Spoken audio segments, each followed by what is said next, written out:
So here we are walking up to the Monks Mound.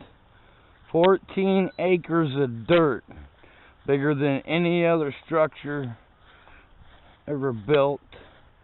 They said even Cahokia was the largest known city to the 1800s, and then I forget what city it was they said was largely populated at first. And actually it wasn't New York City, which was what I would want to say, but for a video I watched this morning was completely different. Keep thinking they said it was something in Pennsylvania, maybe. Don't quote me on that. Too much information running through the head to remember everything.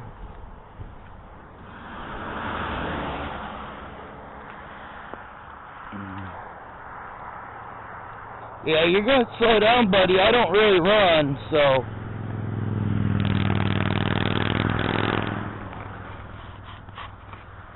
Oh, I forgot my walking stick. I'm not looking forward to up at all. Excavations here revealed this ramp had been enlarged several times after 1150 AD. On the surfaces of the older ramps, impressions of the soil indicated where log steps were held in place with wooden pegs. A fence and possible gates stood at the top of the ramp. The original stairs may have been curved around the face of the ramp. Our stairs are not meant to look like theirs, just be in the same place and to provide safe access to the top. There you can see the topsoil, the brown ramp, the yellow ramp, and the red ramp. 14 acres of dirt at 23 pounds a basket at a time. That's a lot of people packing a lot of dirt.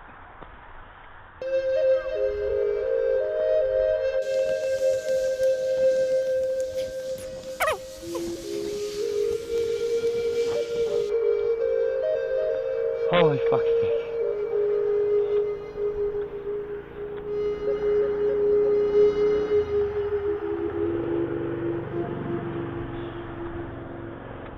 There we are, reaching the first level.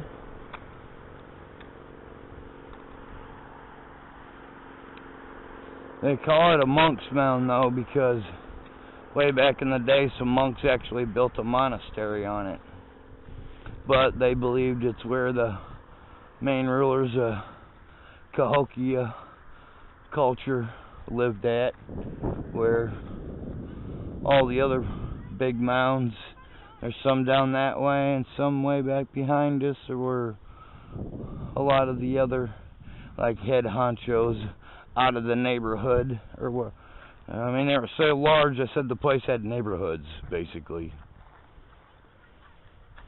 Excavation of the southwest corner found that several large ceremonial buildings had burned around 1150 AD. Next, a small mound and a new building on top were erected above this and rebuilt 8 times over the next 100 years. Thus, the visible rise at the corner.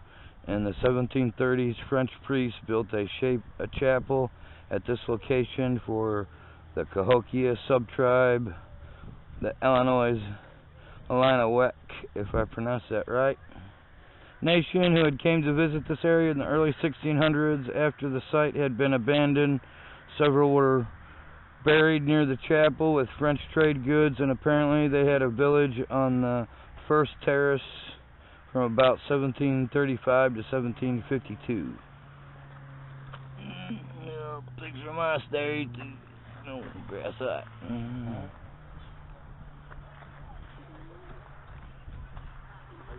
Hello.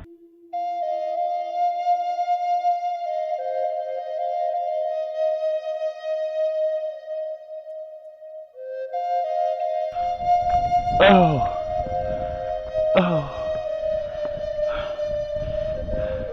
Yeah, I need a escalator on this son of a gun for guys like me. It is ridiculous.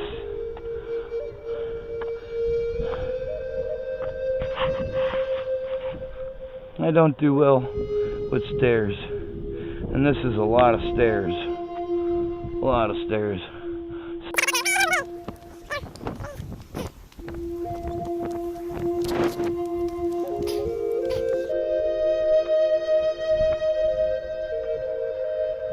Oh, I actually made it.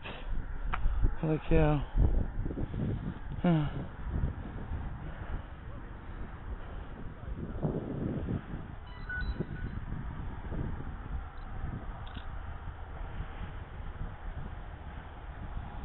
I can't believe it.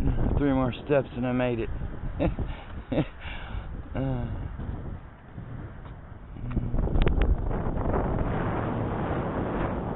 At least down is always easier than up. You can sure see everything from up here.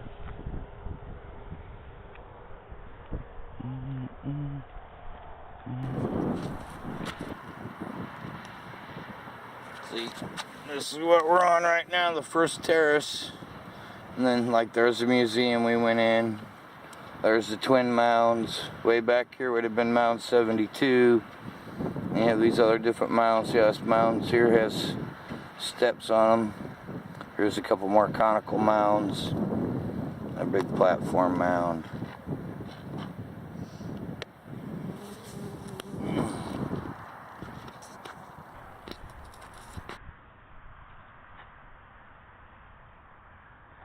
This camera here won't zoom into frickin' where you can see the damn arch from here.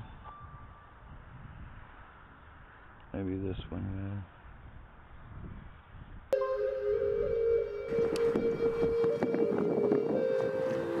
And you can see the Arch of St. Louis really good from here. That's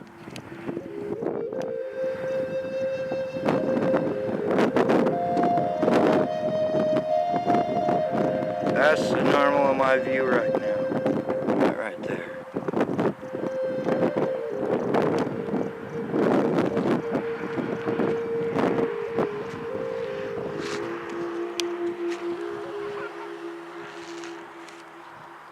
Here's a little diagram that shows us on top of the Monks Mound. And then you can see that other mound out there. And I believe that first one we're going to be looking at is right there underneath some trees. And then on the other end of that is where the wood henge is. We're pretty sure it was a calendar, because the summer solstice landed, winter solstice all landed on them poles certain times of the year. But you put any poles in a circle like that, it's going to do that.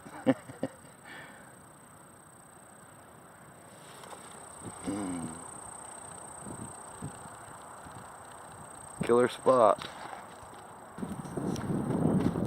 This is the main part of Monks Mound.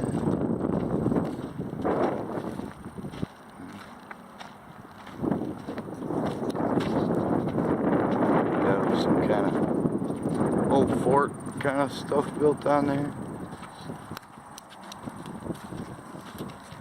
Yeah, here. I guess that's where they believe the stockade was that they got rebuilt down there. Ain't just like it.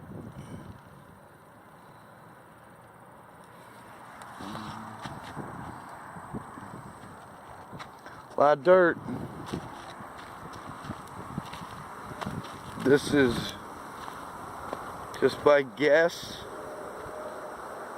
100 feet tall. Which I'm sure somewhere there's a page on it that says exactly how tall it is.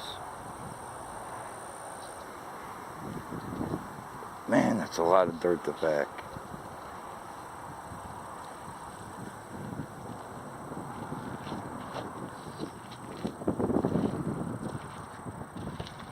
Excavations on top revealed that large building, 104 feet by 48 feet, once stood on the back end of Monks Mound.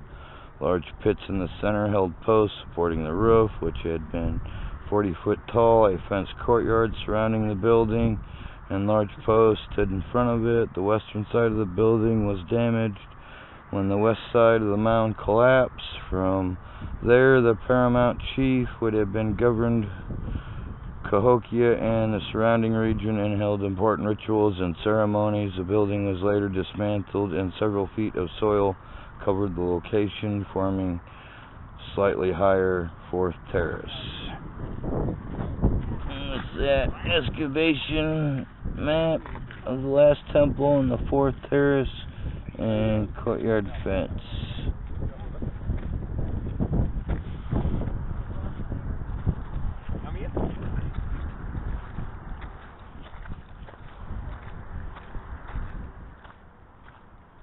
Okay, well, I got a bunch. Look like a full tourist. Get, like, I guess a picture of me with that in the background. Gotcha. I guess. Not too bad. We'll do the last.